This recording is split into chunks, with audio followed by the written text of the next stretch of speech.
Annenberg Media.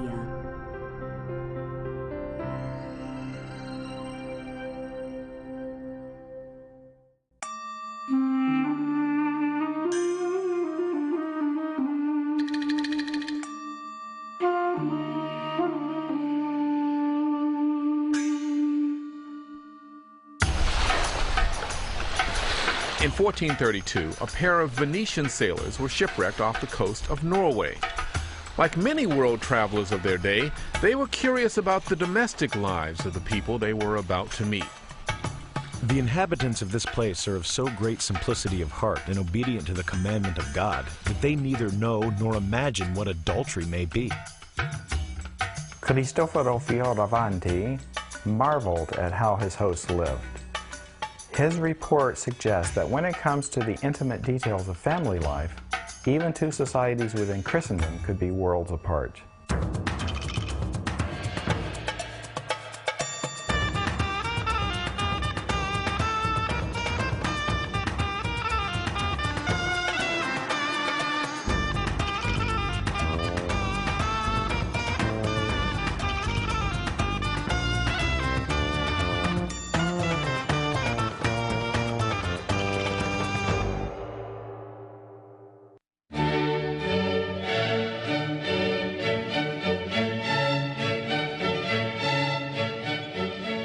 Beyond the epic tales of monarchs, city-states, and conquering armies lies another key aspect of world history, one experienced at a much more familiar level: the rich and varied lives of ordinary families.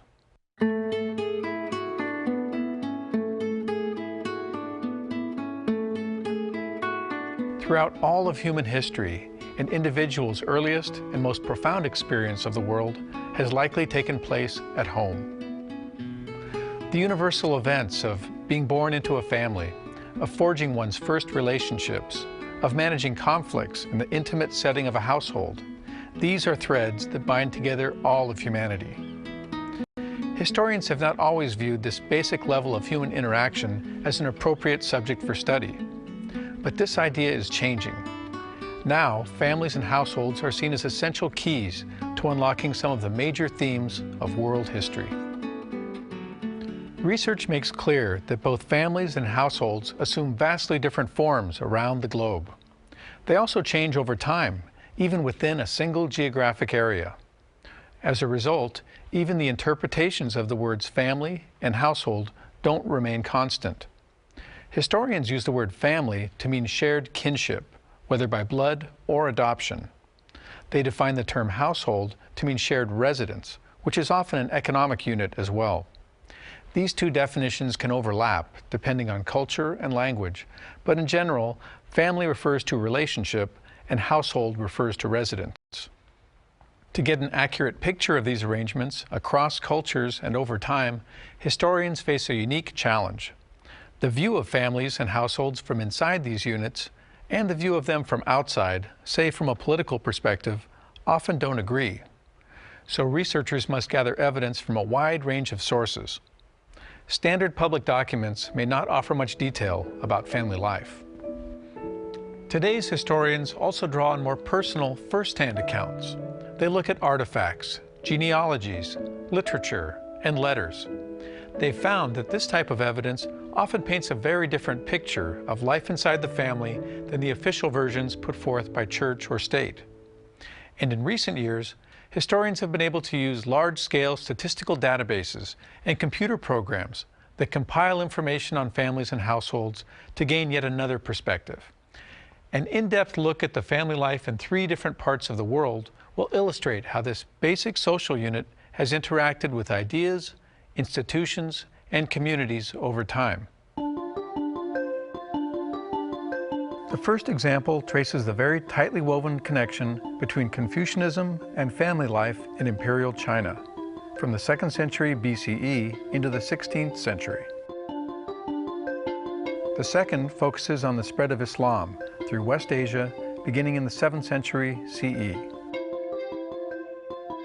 And the third looks at European households from the time of ancient Rome through early modern times. Each study reveals the impact of the world on family and of family on the world. What can historians learn as they interpret the intimate details of family and household life? And how do these new findings challenge existing perceptions of the past? The answers often lie in compelling personal tales filled with human drama and emotion. These stories become the most basic threads in the social fabric of world history as they're woven, unraveled, and rewoven over time.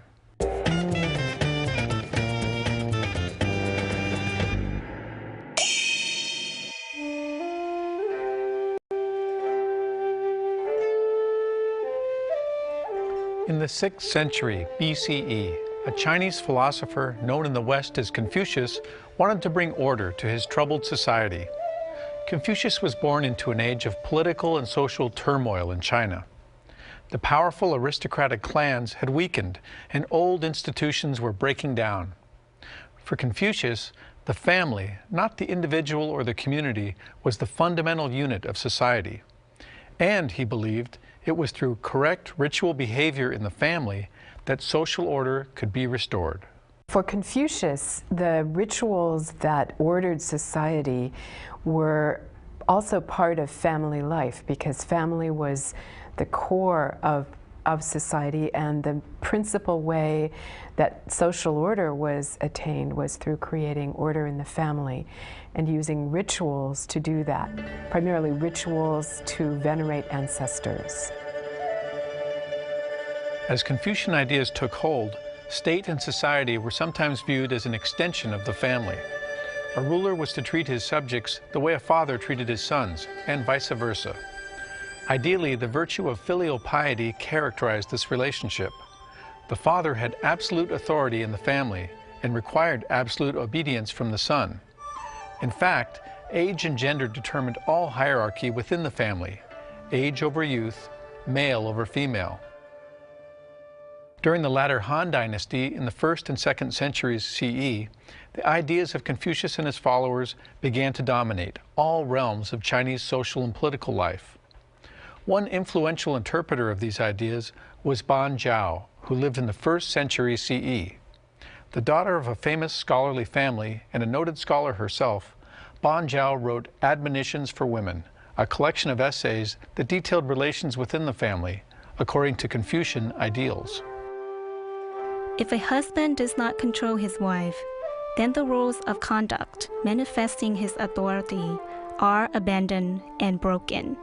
If a wife does not serve her husband, then the proper relationship between men and women and the natural order of things are neglected and destroyed. Ban Zhao's admonitions for women really laid out the ideals of behavior for women. They were prescriptive, not descriptive, of how women should behave, not how they actually lived at the time. For the historical periods after 500 CE, historians have had much more personal documentation available to help them reconstruct the realities of Chinese family and household life. For example, a woman poet named Li Qingjiao, who lived around 1100, wrote a moving recollection of her married life. Every evening after we finished eating, we would sit in the hall called Return Home and make tea. Pointing to the heaps of books and histories, we would guess on which line of which page, in which chapter of which book, a certain passage could be found. Success in guessing determined who got to drink his or her tea first.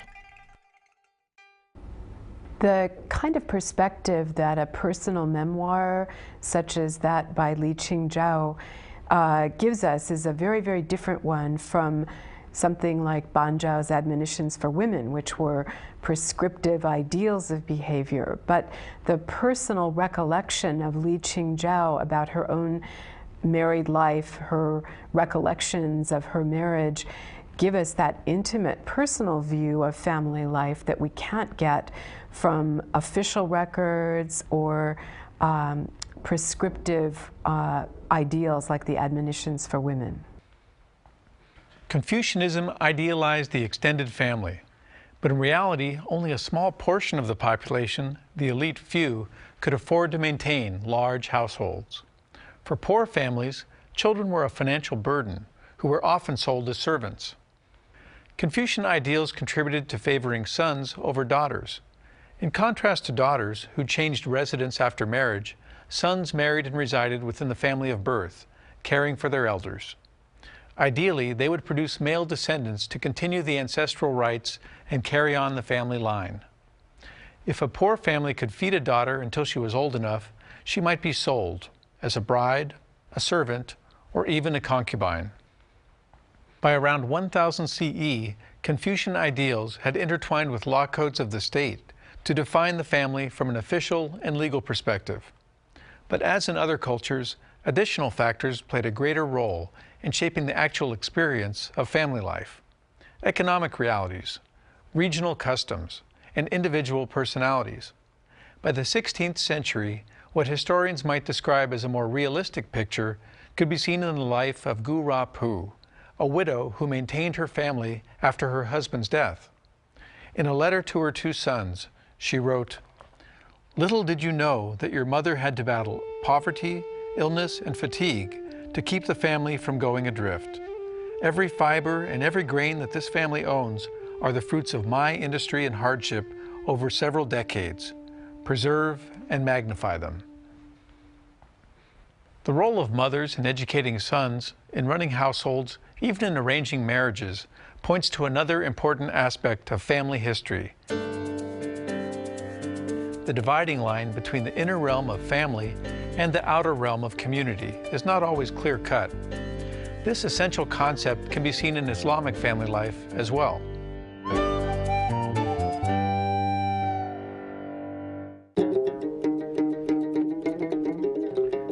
Like Confucianism, Islam eventually molded ideals of family life within local cultures in the regions of the world it dominated.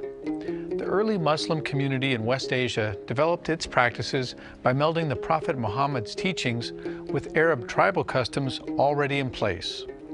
Beginning in the 7th century CE, as this new faith spread throughout parts of Africa and Eurasia, many aspects of life, both inside of the household and outside of its walls, began to change. Studying the history of families during the early Islamic period presents a complex task. For one thing, source material is limited. Writings by women about women barely exist from this era, so the role of women can only be gauged from the writings of men. A second challenge lies in the dynamic nature of history. With Islam, as with all major religions, it was how these new teachings were interpreted and reinterpreted over time, and how they blended with existing cultures that ultimately determined their impact on day-to-day family life. Islamic law began with the written text, or holy book, called the Quran. Muslims understood the Quran to be God's word, and therefore it could not be questioned. Its teachings regulated certain areas of family life, notably inheritance, marriage, and divorce. The Quran was also the basis of the Sharia, the dynamic system of Islamic law. The Hadith were an additional authoritative source of knowledge based on reports of the words and deeds of Muhammad and his closest companions. The Quran portrayed women as honorable individuals, equal to men before Allah. But for the most part, the Quran and later the Sharia reinforced male dominance prevalent in West Asia at the time. Islamic law recognized descent through the male line and placed great emphasis on the purity of family genealogy. To ensure the legitimacy of heirs, the social and sexual lives of women were subjected to the strict control of male guardians, their fathers, brothers, and husbands. There were queens in ancient Arabian society. We see images of them from the first millennium BC. We have the story of the Queen of Sheba from the Old Testament.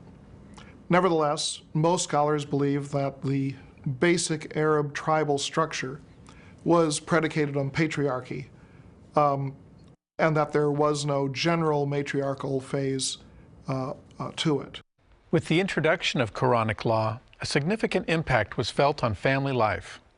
In some ways, the Quran enhanced the security of women, and in other ways, it limited their status. One important reform was the outlawing of female infanticide. But on the less favorable side for women, divorce became very difficult for them to obtain.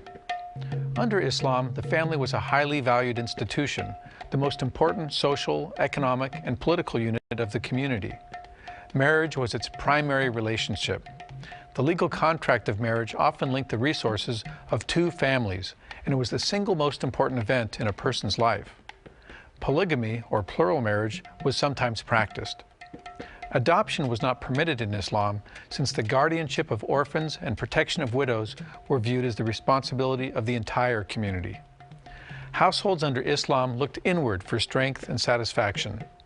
They were set up with two concerns in mind: the right of the family to keep its affairs private, and the impact of Islamic law and religious practices on women. Most Muslims, the question of the privacy of family life took priority over the forces that were tending to involve women with the world outside the home. As historians trace the impact of Islam on families and households over many centuries, they continue to discover how jurists and legal scholars have interpreted the Quran and the Sharia in different societies. These interpretations have been seen by some to limit the rights of women over time, but most of the changes felt by families and households came as a result of Islam accommodating local practices as it spread. Some of what historians know about Muslim family life comes from the work of Islamic scholars, or ulama. The 15th century scholar Sakhawi was among a number of those who wrote biographical dictionaries to record the contributions of men and women to the building of Muslim society. Sakhawi detailed the life of a 14th century Cairo woman named Hani, whose education was carefully supervised from age 7 by her grandfather, an Islamic judge. Hani studied with many other masters as well. Her work as a teacher became an important link in the transmission of Islamic learning, according to Sakhawi's account.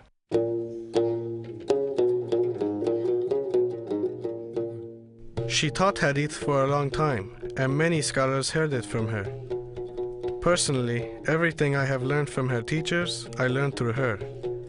She performed the pilgrimage 13 times, often staying for months to study and teach in Mecca and Medina.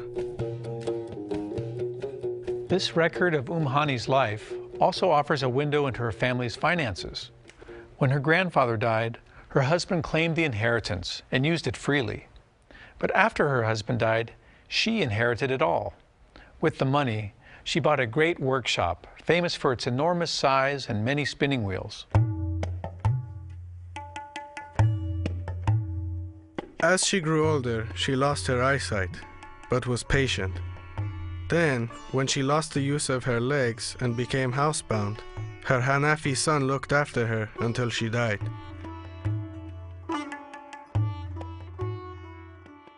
Understanding Hani's involvement in the marketplace, her mobility, and her contribution to Islamic scholarship gives historians a vivid picture of the inner workings of an upper-class family in medieval Cairo.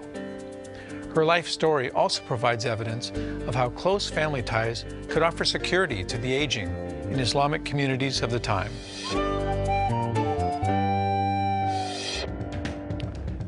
It's clear that families often form a blueprint for society's large-scale institutions, as was the case with Confucianism in Imperial China and Islam in West Asia. But in other areas, the reverse is true. Families and households were greatly influenced by the world outside of their door, as political and economic forces affected them over time. By studying European societies over many centuries, historians have discovered a variety of influences that have shaped and reshaped family life, everything from state legal codes to church doctrines, to the urbanization of society itself. Legal documents from early Rome reveal that roles were assigned to family members not just by social convention, but by law. These laws dictated a great deal of what went on inside of households, down to the most intimate details of life. Roman families were solidly patriarchal. The father, or pater, was head of the family and had absolute power over slaves, sons, and women, even down to the right of life and death. But as historians trace Roman laws over time, they discover changing attitudes towards marriage and the family. By the 2nd century CE, new laws had placed limits on male power in marriage and recognized the maturity of both parties and their respective property rights. It had been customary for the bride to bring a dowry to the marriage, but by this time, the groom was expected to bring a wedding gift of his own, called a bride wealth. If the couple divorced, the wife could reclaim all of the property she brought into the marriage, including the bride wealth. With the rise of Christianity in the late Roman Empire, religion reinforced the patriarchal traditions of the past by giving these cultural traditions religious authority. Church teachings began to reshape the family in European societies, as church laws replaced Greek and Roman laws as the most influential force on family life.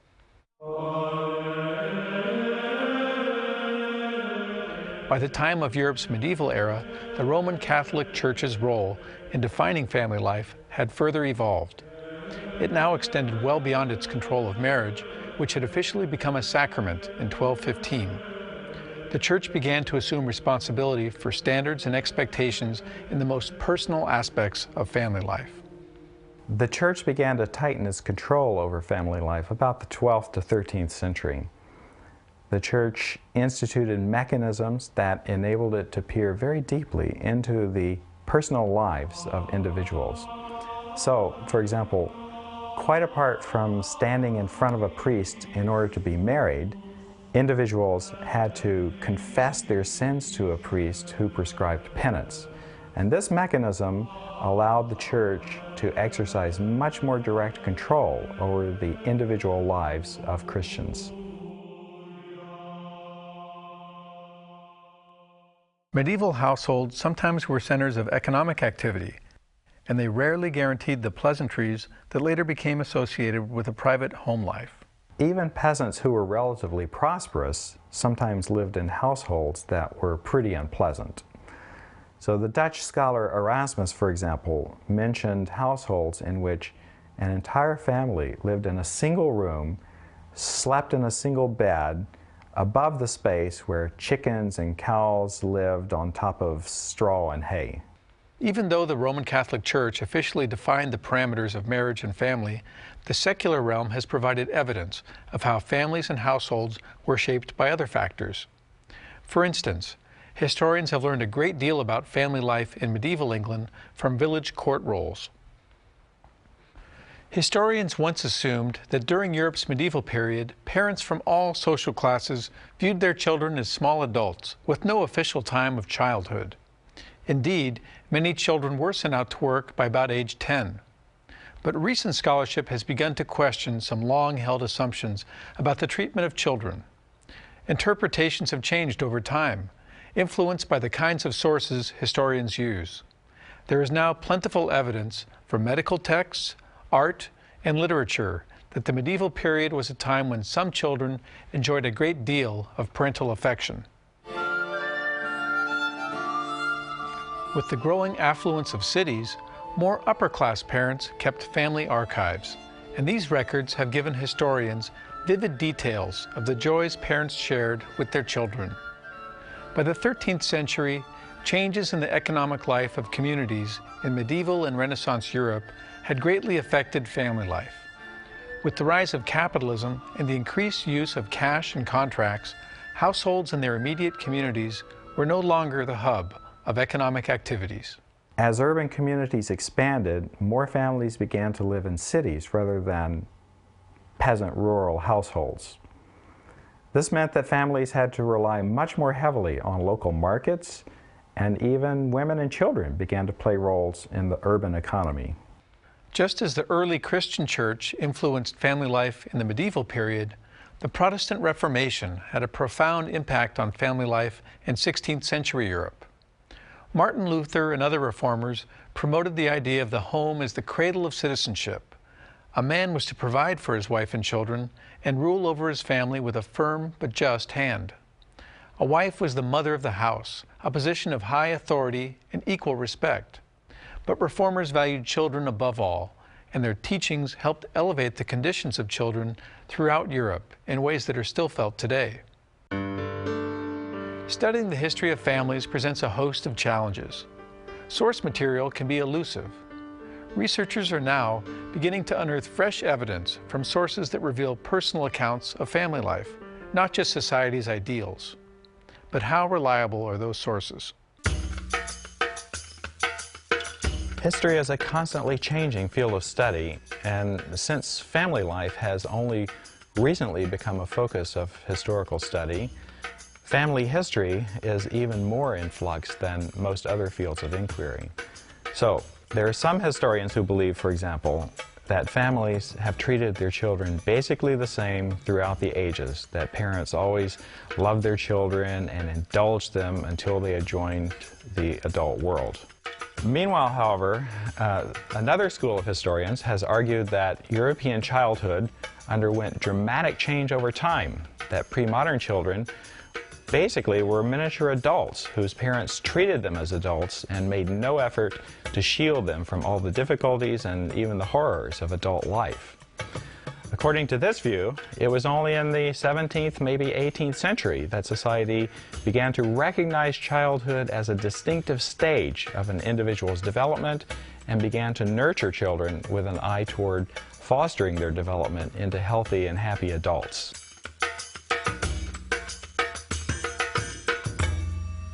Even with the challenging nature of reconstructing relationships from so long ago, historians do agree on many of the critical building blocks. Significant changes in world history were often made at the level of family and household. Family life leaves a distinctive and lasting imprint on every individual. It forms people's cultural expectations and shapes their understanding of the world at large. Interpreting this most intimate aspect of human identity across cultures and over time presents a complex task. But intimate family and household histories prove just as vital to the understanding of the past as the deeds of famous men and women. They explore humanity's common bonds and shed light on its dazzling variety. What could be more essential or more universal?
Annenberg Media.